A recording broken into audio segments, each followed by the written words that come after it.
अगर आप ये कॉमिक्स खरीदना चाहते हो तो डिस्क्रिप्शन में इसकी लिंक दे रखी है जहां से आप कॉमिक्स से खरीद सकते हैं। बजरकर वॉल्यूम 1। बारिश होती रहती है। बेंच पर एक आदमी बैठा हुआ दिखाई देता है। तभी सामने से एक कार आकर रुकती है।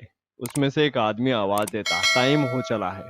इसके बाद वह आदमी हेलीकॉप्टर में दिखाई देता है। उसकी आंखें ग्लो करती हुई दिखाई दे रही होती हैं। तभी आसपास कुछ सैनिक होते हैं और कमांडर कहता है, क्या सभी लोग तैयार हैं? तभी वह बंदा गुस्से में कहता है, हाँ रेडी। तभी कमांडर कहता है, ठीक है, मेरी कमांड के ऊपर ही कूदना सभी लोग। लेकिन वह बंदा उठता है और बिना कमांडर की बात सुने वहां से सीधा कूद जाता है। अगले सीन में उसके हाथों में बंदूकें दिखाई देती हैं। सैनिक जब ऊपर से नीचे उतरते हैं तब तक वह बहुत सारे सैनिकों को मार चुका होता है। तभी एक सैनिक उस पर गोली चलाता हुआ आगे बढ़ता रहता है और वह बंदा गुस्से में उसकी ओर जाता है और अपने हाथों से उसकी खोपड़ी पर एक वार करता है, जिससे उसकी खोपड़ी वहीं खुल जाती है। और गुस्से में फिर वह कहता है, लाइफ इज वेरी शॉर्ट। इसके बाद वह बेसमेंट में जाता है। वहां कुछ आतंकवादी होते हैं जो उस पर हमला कर देते हैं, लेकिन वह सभी को एक एक करके बड़े ही ब्रूटली तरीके से मारता है, वह भी अपने हाथों से। और वह इतना बुरी तरीके से मारता है कि सभी के हाथ पैर उखाड़ देता है, किसी की गर्दन तोड़ देता है, वह भी अपने हाथों से बिना गोली चलाए, जिसकी वजह से उनका जो जर्नल होता है वह काफी डर जाता है। वह उनके सैनिकों से कहता है कि मुझे बचा लो, लेकिन वह बंदा इतने गुस्से में होता है कि उसे उठाता है और सीधे बिल्डिंग के ऊपर से कूद जाता है।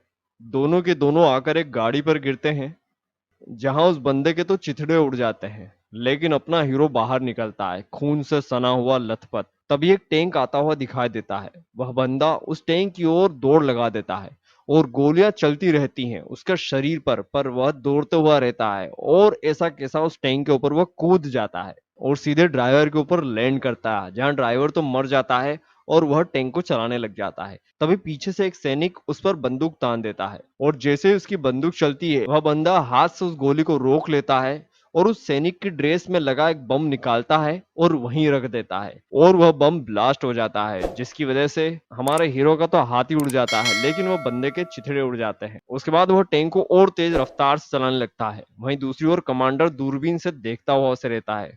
सामने एक एरोप्लेन होता है जिसमें जाकर वह टैंक को ब्लास्ट करा देता है। सामने केवल आग ही आग दिखाई देती है, लेकिन तभी जलती हुई आग में से एक बंदा निकलता हुआ दिखाई देता है, जिसका शरीर पूरा गला हुआ दिखाई देता है, मांस इधर उधर दिखाई देता है और वह गुस्से में बाहर निकलता है और एक बंदे को पकड़ लेता है।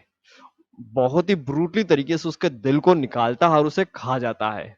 तभी वहां एक बच्चा खड़ा हुआ दिखाई देता है।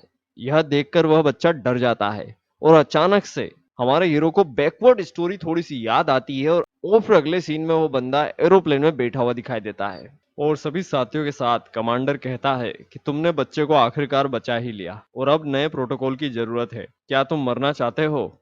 और वह गोली देता है उसे और वह खाते हुए कहता है, हमेशा की तरह हाँ। उसके बाद उसे एक हेडक्वार्टर में ले जाया जाता है, जहां पर कुछ डॉक्टर उसके ऊपर रिसर्च करते रहते हैं और उसका इलाज भी करते रहते हैं। इसके बाद एक लड़की दिखाई देती है जो उसका काफी समय से इलाज करती हुई रहती है और वह कहती है कि हमेशा से इस बार तुम बहुत ही तेजी से अपनी बॉडी को रिकवर कर रहे हो।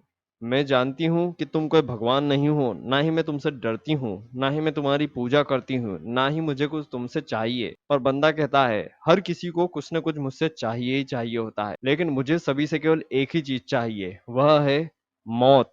भगवान अमर है, मैं भी अमर हूँ। तभी वह कहती है, भगवान अमर है पर तुम भगवान नहीं हो, तुम जो हो वह हम समझ नहीं पा रहे हैं, फिर भी मैं इसका जल्द पता लगा लूंगी। तभी हीरो हंसता है और कहता है, तुम बहुत टाइम से यह कर रही हो, हाँ क्यों नहीं, जब से तुम मुझसे मिले हो। फिर वह बंदा कहता है, जब मैं यूनाइटेड स्टेट से मिला था उस समय तुम एक बार में विस्की के गिलास के अंदर पेन किलर डालकर पी रही थी। इसके बाद से हमारी कहानी स्टार्ट हुई थी।